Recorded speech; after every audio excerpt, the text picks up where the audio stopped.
Bonjour à tous. On commence aujourd'hui les cours d'économie des organisations de votre master. Donc, en principe, on va faire les cours via Zoom, mais pour l'instant, en attendant de voir si on a une bonne connexion, donc je fais les cours, j'enregistre le cours et le cours sera affiché en ligne. Vous pouvez avoir accès ce soir à l'université ou bien et, éventuellement, si vous avez une connexion à la maison, vous pouvez y accéder. Je répète, cela ne remplace pas les cours via Zoom. On fera toujours ces cours, mais dans les cas où les cours restent enregistrés et vous pouvez y accéder tous ensemble ou individuellement. Donc, vous le savez peut-être, ces cours fait partie de votre formation de master et c'est la 3e année que je fais ces cours avec vous. Donc j'imagine qu'Ahmed vous a déjà donné les syllabus. C'est une brochure de 40 pages. Donc je précise que dans les syllabus, vous avez les points clés de votre cours, le cours d'économie des organisations, mais ces points sont développés donc dans nos cours en ligne. C'est-à-dire, donc ne croyez pas que tout est contenu dans ces 40 pages. Donc, il faut compléter par la suite avec tous les éléments de cette vidéo et des discussions qu'on va avoir via Zoom. Donc, alors, je ne sais pas si vous avez tous une formation en économie. Donc, mais cette formation est nécessaire pour suivre ces cours. C'est pour cela que dans la première partie, donc du programme, donc on va faire un rappel des principales théories économiques, théories qui vont être nécessaires par la suite pour comprendre l'économie des organisations. Donc je sais, les années précédentes, il y avait certains élèves qui avaient cette formation théorique, alors que d'autres avaient des formations peut-être un peu moins pointues. Et donc, ce rappel des principales théoriques est utile pour tous. Si par la suite, il y a certains parmi vous qui n'ont pas les bases en économie, parce que peut-être vous avez fait une autre formation, donc je peux vous envoyer des documents complémentaires afin de consolider vos connaissances en ce qui concerne les théories donc économiques. Donc vous le savez, nous avons 24 heures de cours. Donc normalement, on fait des cours, on fait 6 cours de 4 heures. Cette fois-ci, donc on va faire 12 séances de 2 heures. Plus précisément 11 séances de cours, plus une séance de 2 heures consacrée au contrôle. Parce qu'il y a un contrôle, donc à la fin de la formation. Moi, j'avais prévu initialement que le contrôle ait lieu le lundi 23. Donc, on va voir si on le fait le lundi 23 ou si on le fait à la fin de la formation, c'est-à-dire le jeudi 26. Donc, pour moi, cela ne change rien. C'est à vous de me dire. Et on va voir si effectivement on a déjà assez avancé pour faire le contrôle. Donc, le contrôle, que c'est la seule note que vous aurez dans cette matière. Le contrôle, c'est un contrôle de 2 heures dans lequel vous avez 2 parties. Une première partie, c'est une partie théorique avec 2 questions théoriques. Et les questions, les réponses aux questions sont dans les syllabus, c'est-à-dire je ne vais pas vous poser des questions sur des choses qui ne sont pas traitées. Donc, mais évidemment, dans les syllabus, vous n'avez pas toute la réponse parce que, comme je viens de le dire, et vous savez là les points clés par la suite, donc tout cela va être développé dans nos cours via Zoom ou par vidéo. Alors, je lui dis, dans le contrôle, il y a une première partie théorique et une deuxième partie que c'est une étude des cas. Donc, en principe, je fais pour chaque question théorique 6 points. Et finalement, pour l'étude des cas qui nécessite donc la mobilisation des connaissances théoriques. Donc, pour l'étude des cas, c'est 8 points supplémentaires. Et les copies, donc cette fois-ci, c'est la première fois qu'on les fait à distance. Donc j'imagine que les copies seront par la suite scannées et on va m'envoyer les copies et corriger normalement dans 2 semaines. Donc vous aurez finalement la note d'économie des organisations. Alors, malheureusement, on n'est pas en direct, donc je ne peux pas vous poser et vous demander s'il y a des questions. On va voir plus tard, via Zoom, quelles sont les questions que vous savez à propos de la structure de la matière et de l'examen final. Alors, j'aimerais bien savoir combien parmi vous ont déjà fait de l'économie. Donc, pour pouvoir dire si cette première partie consacrée aux grandes théories économiques doit être très développée ou moins développée. Donc en tout cas, je fais aujourd'hui un rappel des grandes lignes des théories économiques.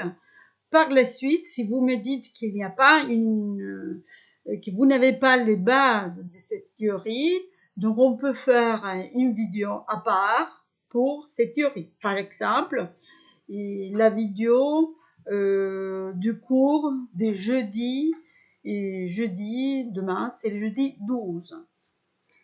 Alors, si vous regardez dans la première partie, désolé, je regarde mes notes, dans la première partie, première page de la brochure qui vous a été distribuée, vous savez donc le programme. Le programme est formé de 8 chapitres différents.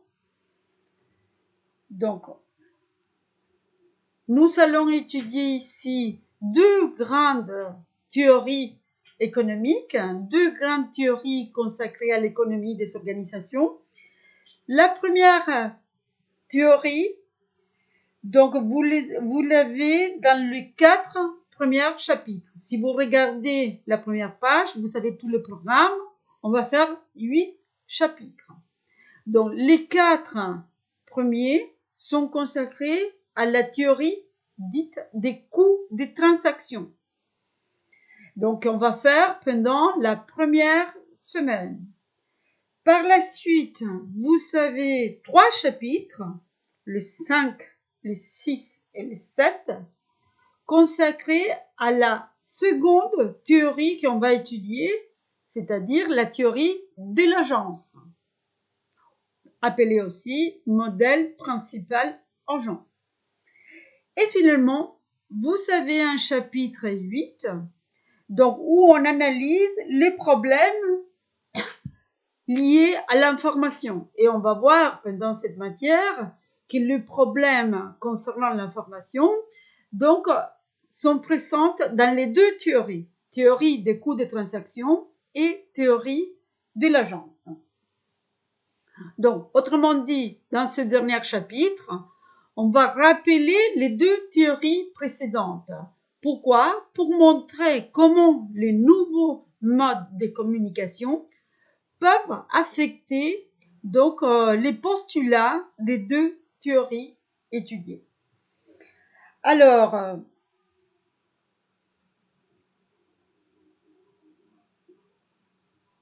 nous, on commence aujourd'hui avec le chapitre 1 Ce premier chapitre est consacré à la diversité des modes de coordination économique. Donc, et là, je répète, on commence aujourd'hui avec la théorie des coûts des transactions. Alors, cette théorie donc, nous dit que contrairement à la théorie classique et néoclassique, donc il y a plusieurs modes de coordination et pas seulement le marché. Pourquoi je parle des théories classiques ou néoclassiques? Donc, il s'agit des théories traditionnelles en économie. Donc, le père fondateur de l'économie, si vous avez déjà suivi des cours d'économie, donc, est Adam Smith. Donc, Adam Smith, que au XVIIIe siècle, donc, analyse cette théorie de la richesse des nations. Il se pose la question comment les nations arrivent à s'enrichir et donc à se développer. Donc, il est considéré comme le père fondateur de la théorie économique et cette analyse théorique, on l'appelle l'analyse classique. Donc, d'autres économistes, vers la fin du XIXe siècle, vont apporter des modifications très légères, plutôt de méthode, à cette analyse classique et donc on parle des néoclassiques. Donc, un autre terme que vous pouvez trouver dans la théorie d'analyse économique est le terme de théorie standard. Donc, la théorie dite standard n'est rien d'autre que la théorie classique plus néoclassique, c'est-à-dire l'analyse économique, on va dire, standard ou traditionnelle. Donc, en quoi consiste cette analyse? Cette analyse explique que toutes les transactions entre les agents économiques sont coordonnées grâce au marché. C'est-à-dire, c'est la loi de l'offre et de la demande qui permet de déterminer quelles sont les quantités et quels sont les prix donc d'un marché. Donc, la loi de l'offre nous dit, donc, et la demande nous dit que les producteurs, c'est-à-dire les fabricants ou bien les vendeurs d'un produit, a intérêt à produire plus lorsque le prix est plus élevé. C'est pour cela que la courbe de l'offre, si vous vous rappelez, est une courbe croissante. C'est-à-dire, si vous savez les deux axes, les abscisses et les ordonnées, vous voyez qu'il y a une courbe croissante, c'est-à-dire, plus les prix proposés au producteur est élevé, plus il a intérêt à produire. Vous connaissez sans doute la courbe de la demande, et cette courbe est décroissante. Pourquoi? Parce que pour les consommateurs, c'est exactement le contraire. Plus les prix est élevé, moins il va consommer. Mais les deux courbes, si vous voyez sur un tableau, les deux courbes se croisent un point. Donc, et ces points, on l'appelle les points d'équilibre. C'est-à-dire, de manière synthétique, on va dire, vous allez trouver deux courbes, à un moment donné, elles se croisent, c'est les points d'équilibre. Et cela détermine les prix et les quantités de marché. Donc, comment se passe ce processus? D'après Adam Smith, cela se fait de manière automatique. Donc, il utilise une métaphore pour expliquer comment l'offre et la demande arrivent à trouver un point commun, c'est-à-dire un prix d'équilibre, une quantité d'équilibre. Il utilise la métaphore de la main invisible. Pour lui, il y a une main invisible dans les systèmes économiques qui arrive à trouver une solution qui arrange les deux parties, le producteur et le consommateur. Donc, Ça, c'est la base de cette théorie classique.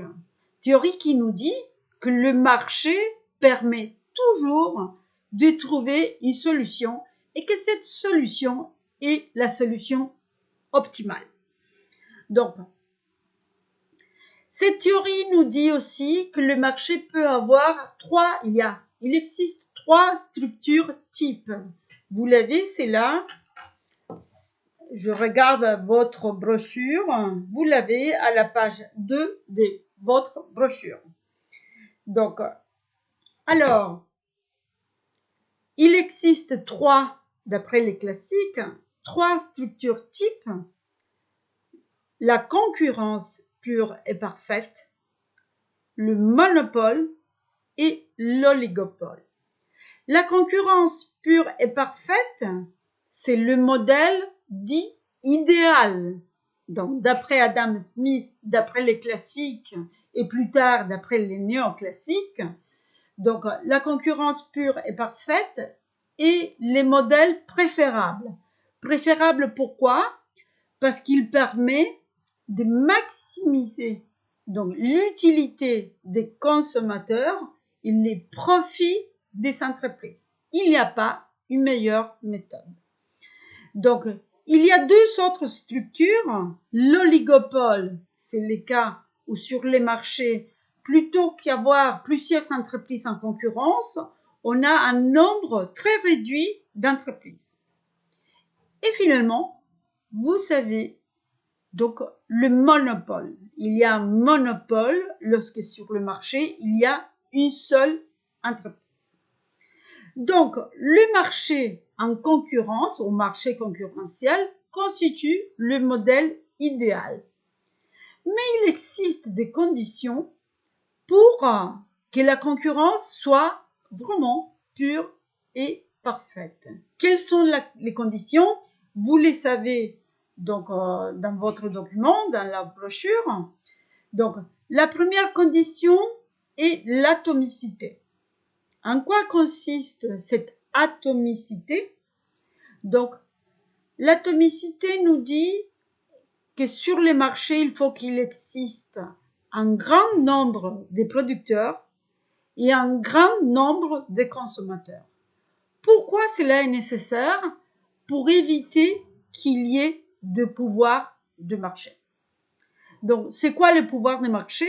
C'est lorsqu'un agent économique a la possibilité donc de déterminer les prix ou d'influencer les prix. Alors que le système décrit par Adam Smith nous dit que les prix est la conséquence de l'offre et de la demande.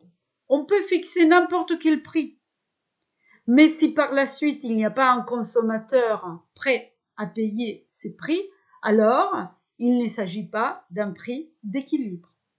Donc un prix d'équilibre, finalement, sera un prix qui arrange les 2 parties, producteurs et consommateurs.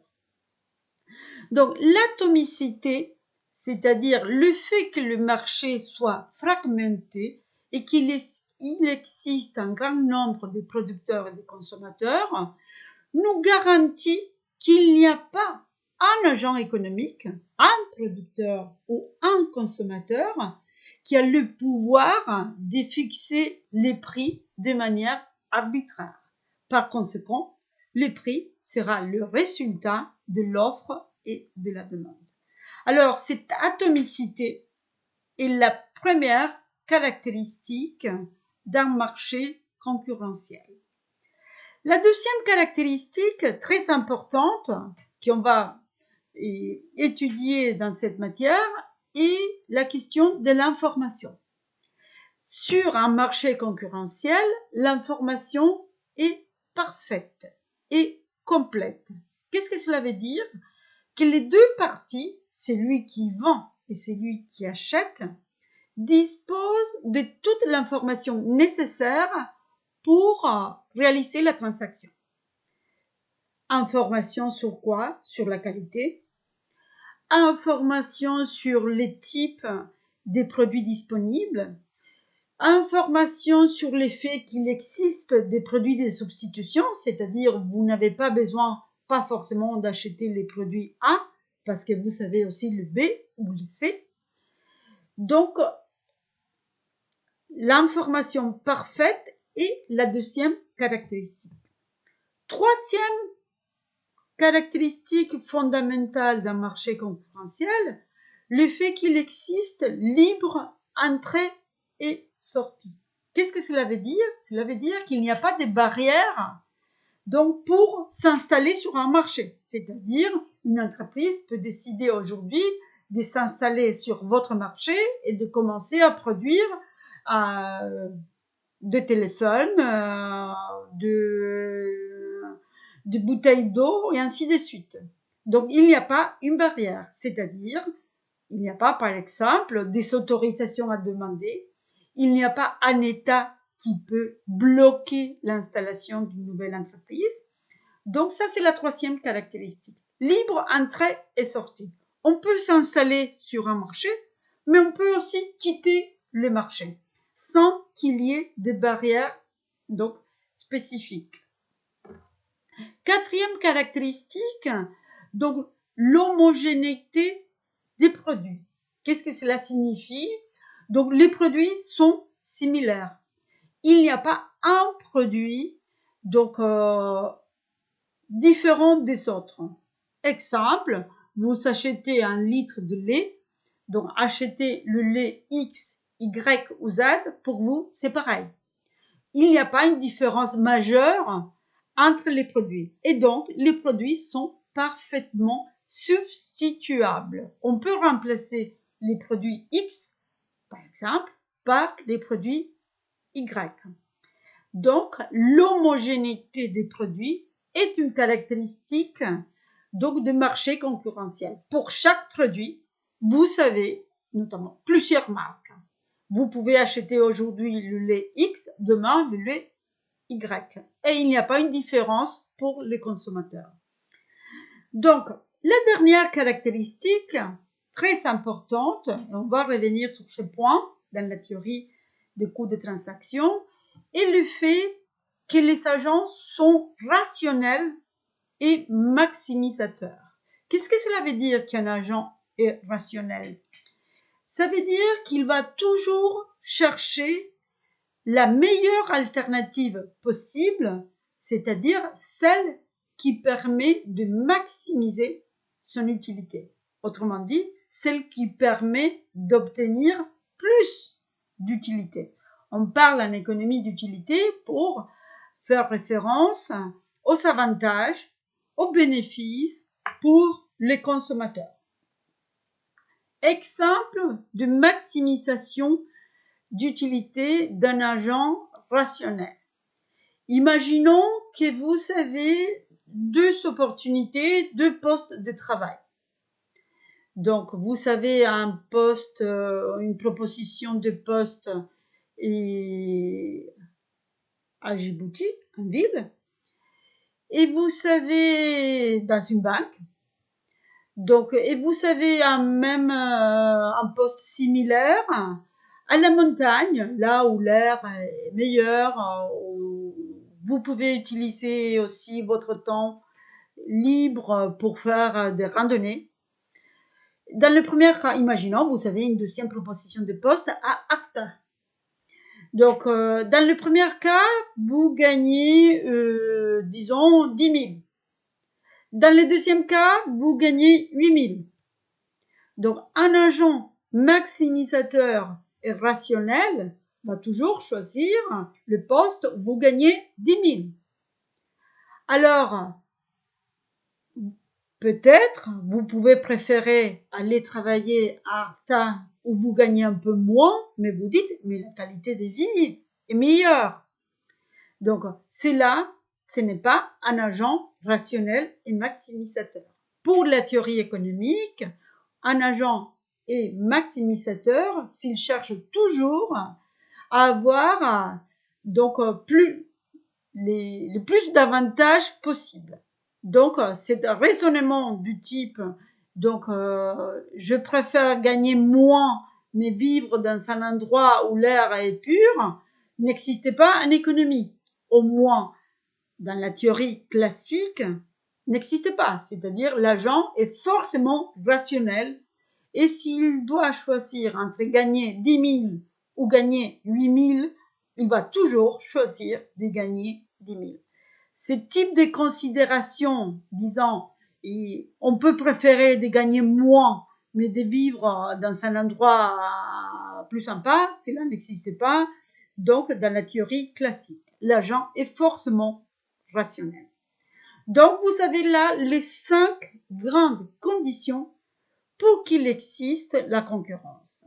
Donc, l'atomicité d'abord, l'information parfaite, et pure et parfaite, et la libre entrée et sortie des marchés, l'homogénéité des produits et des agents économiques qui sont rationnels et maximisateurs. Dans tous les cas, ils vont chercher à avoir un maximum d'utilité. Ça sont les 5 conditions pour qu'il existe donc une concurrence dite pure et parfaite. Donc, à l'extrême, vous savez, à l'autre extrême, vous savez le monopole. Dans le monopole, il n'y a pas d'abord atomicité. Pourquoi? Parce qu'il y a un seul producteur. Il n'y a pas d'homogénéité des produits. Pourquoi? Parce qu'il y a un seul produit. Donc là, la question de l'homogénéité entre producteurs ne se pose pas. Vous voyez, on est déjà dans d'autres conditions. Et la troisième structure type, parce qu'on va voir par la suite qu'il y a des structures intermédiaires, la troisième est l'oligopole. Dans l'oligopole aussi, donc, il n'y a pas d'atomicité. Pourquoi? Parce qu'il n'y a pas un très grand nombre de producteurs, mais il y a un petit nombre de producteurs. C'est le cas des secteurs ou des marchés où il y a par exemple seulement 4 ou 5 entreprises, voire 2 entreprises. Par exemple, un secteur, un oligopole en France, c'est probablement le cas à Djibouti, c'est le secteur de la téléphonie. Combien d'opérateurs de téléphonie mobile il y a? Donc ici, il y en a 5. Donc il n'y a pas atomicité. Donc alors que pour les secteurs, je ne sais pas, des biscuits, le secteur des biscuits, c'est un secteur où il y a atomicité. Vous savez, un très grand nombre d'entreprises qui produisent des biscuits. Alors, un autre exemple d'oligopole très important est le marché des producteurs, des fabricants d'avions. Donc, vous savez Airbus en Europe, vous savez Boeing aux États-Unis. Il y a un troisième producteur, mais d'avions plus petit, que c'est Bombardier au Canada. Mais c'est un marché en oligopole. Vous n'avez pas 250 producteurs d'avions. Vous en avez 2, voire 3 producteurs. Ça, c'est un oligopole. Alors, il existe à côté de ces 3 structures, je rappelle, définies déjà par les économistes classiques et néoclassiques. Donc, il y a des structures intermédiaires. Par exemple, la concurrence monopolistique. En quoi consiste? C'est une forme hybride. Au milieu entre la concurrence, c'est-à-dire le modèle idéal, et le monopole. En quoi consiste? C'est lorsqu'un secteur donc a une atomicité et donc il existe plusieurs entreprises qui produisent plusieurs produits similaires, mais il y a une entreprise qui propose un produit dont les caractéristiques sont tellement spécifiques qu'il peut se comporter comme s'il était un monopole, c'est-à-dire comme s'il n'y avait pas d'autres concurrents sur le marché. Un exemple qu'on cite souvent pour illustrer le cas de la concurrence monopolistique est celui d'Apple. Pourquoi? Parce qu'Apple produit donc des ordinateurs et des téléphones, on ne peut pas dire qu'il n'y ait pas d'autres produits sur le marché. Il y a d'autres fabricants de téléphones, donc des mobiles, il y en a plusieurs. On ne peut pas dire donc que les secteurs des ordinateurs soient un secteur en monopole parce qu'il y a un très grand nombre de marques et de producteurs d'ordinateurs. Mais pourquoi Apple peut fixer ses prix? Parce qu'Apple a un produit différent, ou au moins perçu comme différent par certains consommateurs, donc il peut se permettre de fixer des prix plus élevés que les autres producteurs sans perdre ses clients. Donc, c'est un secteur où, en concurrence, il y a un grand nombre de producteurs, mais il y en a un qui peut se comporter comme s'il était un monopole. Dans ces cas, on dit qu'il y a un pouvoir de marché. Donc, il peut se comporter comme s'il était seul sur le marché, et plutôt que faire payer un ordinateur à 400 ou 500 euros comme les autres, il peut le faire payer 1000 et il va trouver donc des consommateurs prêts à payer 1000 euros. Pourquoi? Parce que ces consommateurs considèrent que c'est un produit différent, qu'il existe des spécificités qu'ils ne trouvent pas dans les autres ordinateurs. Donc, vous voyez, il s'agit d'une situation hybride. Donc, on n'est pas vraiment dans une concurrence pure et parfaite où il y a homogénéité entre les produits. On n'est pas non plus dans le monopole. On ne peut pas dire qu'Apple soit un monopole. Donc, on parle dans ces cas d'une forme de concurrence monopolistique. Pourquoi? Parce qu'il y a une entreprise qui peut se comporter comme s'il était en situation de monopole. Alors, ça sont les trois structures de marché décrites par l'économie standard, c'est-à-dire classique et néoclassique. Donc, évidemment, la théorie considère que le premier modèle, c'est-à-dire la concurrence pure et parfaite, est le modèle idéal. Donc, toute la théorie économique est bâtie autour de ce modèle, le modèle du marché concurrentiel. C'est le modèle idéal et donc on considère que toutes les transactions se font via le marché. Pourquoi? Parce que le prix, on dit, sert comme signal. Qu'est-ce que cela veut dire? Donc, le prix est la caractéristique ou l'élément qui montre aux producteurs et aux consommateurs quelle est la position de l'autre partie. C'est-à-dire, le consommateur montre combien il est prêt à payer et les producteurs combien ils souhaitent faire payer sa production. Donc, le consommateur dit qu'il est prêt à payer 100 pour un ordinateur, donc inutile que le producteur donc cherche à gagner 150 sur ses produits. C'est-à-dire, c'est un signal envoyé par les consommateurs pour dire quel est le prix qu'il est prêt à payer. Et ce prix dépend de quoi? De l'utilité qu'il peut tirer de ses produits.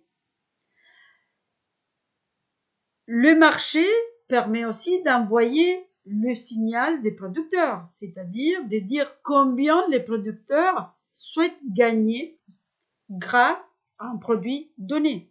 Donc, inutile que les consommateurs souhaitent alors payer seulement 50 euros pour un bien. Pourquoi? Parce que le signal envoyé par les producteurs est que ces produits, il est prêt à les fabriquer, mais s'il le fait payer 100. C'est pour cela qu'en économie, on dit donc que le marché sert à envoyer des signaux. Quels signaux? Les prix des producteurs, les consommateurs. Finalement, d'après toujours Adam Smith, il y a cette métaphore, cette main invisible qui permet donc de trouver finalement un prix qui arrange les deux parties. Imaginons, les producteurs souhaitent faire payer son produit 150 mais le consommateur souhaite payer seulement 75. Finalement, grâce à cette main invisible, je répète, c'est une métaphore, donc on arrive à trouver un point commun, un point qui arrange les deux parties et finalement le produit va être vendu à 100. Et donc en fonction de ces prix, donc les producteurs vont décider combien de produits d'unités il va fabriquer et le consommateur combien d'unités il va consommer. Donc, ça c'est la théorie, la base de la théorie classique et néoclassique. Donc, le marché est un mode de coordination. La meilleure façon, les meilleurs modes de trouver une solution qui arrange les deux parties, c'est-à-dire de trouver une combinaison quantité-prix qui convient aux deux parties, les producteurs et les consommateurs. Alors, on a parlé des classiques et des néoclassiques. Quelle est la grande différence? Les néoclassiques donc arrivent à la fin du 19e. Il y a une différence importante en termes de méthode. Les néoclassiques commencent à utiliser les mathématiques, donc et à développer des modèles mathématiques. Alors que les classiques, Adam Smith, Ricardo parmi d'autres, donc faisaient de l'économie descriptive, donc ils décrivaient l'offre et la demande sans faire appel donc aux mathématiques. Il n'y avait pas de modèle mathématique. Ça, c'est une grande différence de méthode. Différence en ce qui concerne les contenus, il y a une différence majeure, c'est que les classiques considèrent que les marchés sont toujours en équilibre. Il y a un équilibre général, c'est-à-dire il y a un moment où tous les marchés sont en équilibre. Les marchés des produits, les marchés du travail, les marchés de la monnaie, c'est-à-dire on arrive à une situation où dans tous les marchés, dans tous les cas, il y a un point d'équilibre qui arrange les deux parties, producteurs et consommateurs. Bon, graphiquement, c'est le point où se croisent les deux courbes, de l'offre et de la demande. Ça s'appelle l'équilibre général. Alors, et cela s'est fait produit de manière presque automatique grâce à cette main invisible. Alors, les néoclassiques disent contrairement qu'il peut avoir un déséquilibre temporaire. Qu'est-ce que cela signifie? Que l'offre et la demande n'arrivent pas à se mettre d'accord. Elles n'arrivent pas à trouver un point d'équilibre, c'est-à-dire une combinaison quantité-prix qui convient à la fois aux producteurs et aux consommateurs. Mais ce déséquilibre, c'est-à-dire le fait que les deux n'arrivent pas à trouver la combinaison idéale, est temporaire. Pourquoi? Parce que les néoclassiques disent qu'il y a une période d'ajustement entre l'offre et la demande. Et donc, qu'on peut avoir un marché en déséquilibre. Autrement dit, un marché où les producteurs continuent à demander 150 pour son produit, alors que les consommateurs souhaitent seulement 75, payer seulement 75. Donc là, il y a un déséquilibre. On n'arrive pas à se mettre d'accord. Donc, les néoclassiques disent que cela peut exister, ce déséquilibre, mais c'est seulement temporaire, le temps qu'il y ait un ajustement. Par exemple, dans quel cas ils considèrent qu'il peut y avoir un déséquilibre?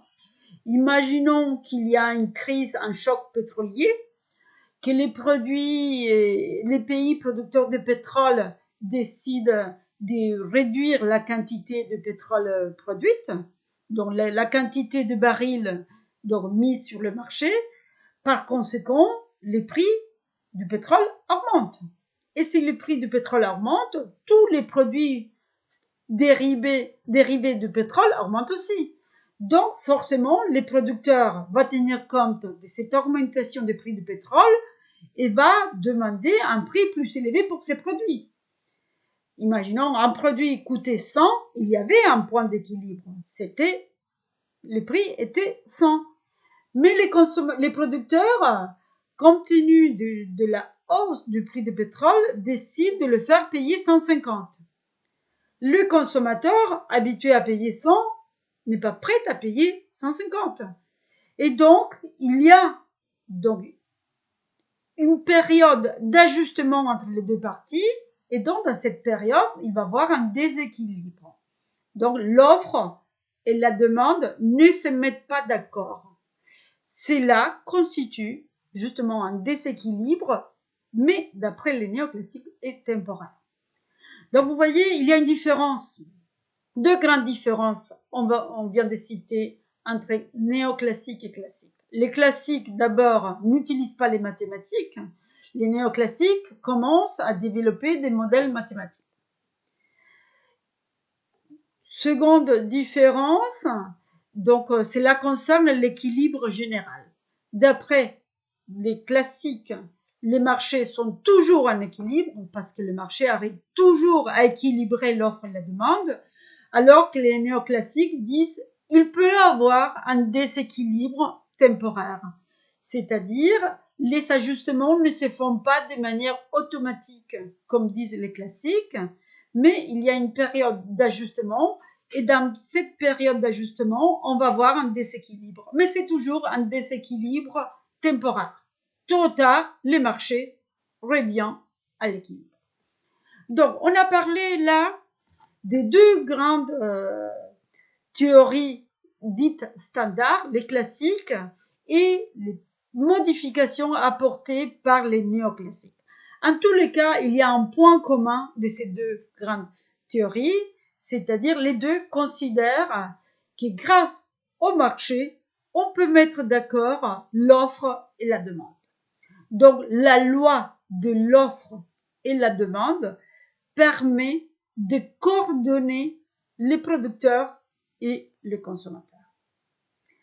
Alors, à côté de ces grandes théories, donc on voit émerger au XXe siècle de nouvelles théories microéconomiques et macroéconomiques.